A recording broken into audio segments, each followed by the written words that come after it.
गीता में भगवान श्री कृष्ण ने बताया है कि मनुष्य को किस प्रकार से कर्म करने चाहिए ताकि शरीर त्यागने के बाद जीवात्मा को सीधे मोक्ष की प्राप्ति हो सके। परंतु शास्त्रों और पुराणों में हमें 84 लाख योनियों के अलावा स्वर्ग और नर्क की बात देखने को मिलती है। इसी वजह से अक्सर लोग कहते रहते हैं कि सत्कर्म करो, क्योंकि मनुष्य जीवन बहुत ही मुश्किल से मिलता है, नहीं तो नर्क में जाना पड़ेगा। लेकिन अब प्रश्न ये उठता है कि आखिर कैसे कोई एक जीवात्मा मरने के बाद 84 लाख बार जन्म ले सकती है, और यदि ऐसा है तो फिर स्वर्ग और नर्क कौन जाता होगा, और यदि कोई स्वर्ग या नर्क में जाता भी होगा तो फिर पुनर्जन्म कौन लेता होगा। क्या ये सब भ्रम है या इसमें कोई सच्चाई भी है? ऐसे और भी कई सवाल हैं मित्रों जो ज्यादातर लोगों के मन में घूमते ही रहते हैं, परंतु आज के इस वीडियो में हम आपको कुछ ऐसा बताने वाले हैं जिसे देखकर आपको ये सारी बातें बहुत ही आसानी से समझ में आ जाएंगी। नमस्कार और एक बार फिर स्वागत है आप सभी का आपके अपने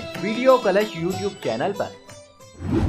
प्रत्येक जीवात्मा की मरने के बाद कुछ गतियां होती है जो कि उसके जीवन भर के घटनाक्रम, विचार, कर्म और भावों पर आधारित होती है। वेदों का सार उपनिषद है और उपनिषदों का सार गीता है। यदि हम जीवन मरण के चक्र को समझना चाहते हैं तो सबसे पहले हमें सबसे सरल मार्ग अर्थात गीता को चुनना होगा। गीता में बताया गया है कि मृत्यु के बाद आत्मा की 8 प्रकार की गतियां हो सकती है और ये गतियां ही आत्मा के अगले जन्म की दशा और दिशा निर्धारित करती हैं। इन 8 प्रकार की गतियों को मूलतः 2 भागों में बांटा गया है। पहला होता है गति और दूसरा होता है अगति। गति के अंतर्गत आत्मा को इन 4 लोकों में से किसी एक लोक में जाना पड़ता है, जिनमें क्रमशः ब्रह्मलोक, देवलोक, पितृलोक और नर्कलोक सम्मिलित हैं। इसमें ब्रह्मलोक को सबसे उपयुक्त माना गया है, जिसके अंतर्गत आत्मा जन्म मरण के बंधनों से मुक्त होकर सीधे परम में विलीन हो जाती है। इसके बाद बारी आती है देवलोक की, जिसमें आत्मा स्वर्ग आदि लोकों में देवताओं के बीच स्थान पाती है। इसके बाद बारी आती है पितृलोक की, जिसके अंतर्गत आत्मा पितृलोक में जाकर अपने सगे संबंधियों के बीच स्थान पाती है।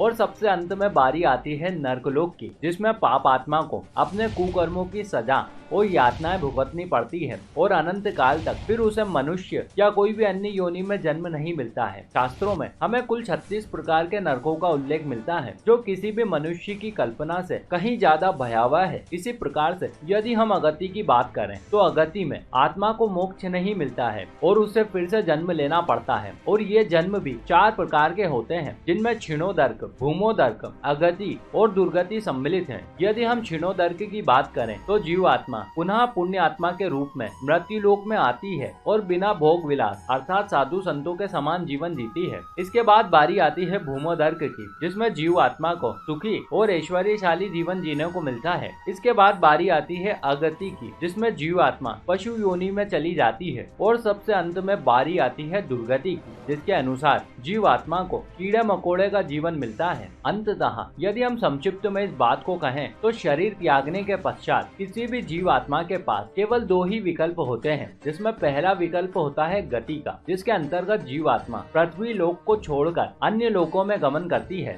यदि कोई ऐसा प्राणी है जिसने जीवित रहते हुए सत्कर्म किए हैं तो वो ऊपर के लोकों में गमन करेगा, परंतु यदि उसने पाप कर्म किए हैं तो वो नर्क की यातनाएं भोगेगा। इसी प्रकार से यदि हम दूसरे विकल्प की बात करें तो वो होता है अगति का मार्ग। इसके अंतर्गत जीव आत्मा किसी भी अन्य लोक में गमन नहीं करती है, न ही वो नर्क में जाती है। वो बस केवल इसी पृथ्वी लोक पर जन्म ले लेती है। यदि जीवित अवस्था में उसने कुछ एक सत्कर्म किए होंगे तो वो पुनः मनुष्य बनेगा, नहीं तो कोई अन्य जीव जंतु अथवा कीड़े मकोड़े या किसी भी अन्य रूप में जन्म ले सकता है। वैसे हमारे प्राचीन ऋषि मुनियों ने इसे 84 लाख योनियों से संबोधित किया है, अर्थात जीव आत्मा अपने कर्म बंधनों अथवा ज्ञान के आधार पर 84 लाख योनियों में से किसी भी एक में जन्म ले सकती है। लेकिन बहुत से लोगों के मन में 84 लाख योनियों को लेकर संशय बना रहता है, परंतु इसकी व्याख्या हमें पद्म पुराण में वर्णित इस श्लोक से पता चलती है। जलज 9 लक्षाणि स्थावर लक्ष्य विस्मति प्रमयो रुद्र संख्यकाः पक्षिणाम दक्ष लक्षाणि तिर्यंश लक्षाणि पशवाः चतुर्लक्षाणि मानवाः।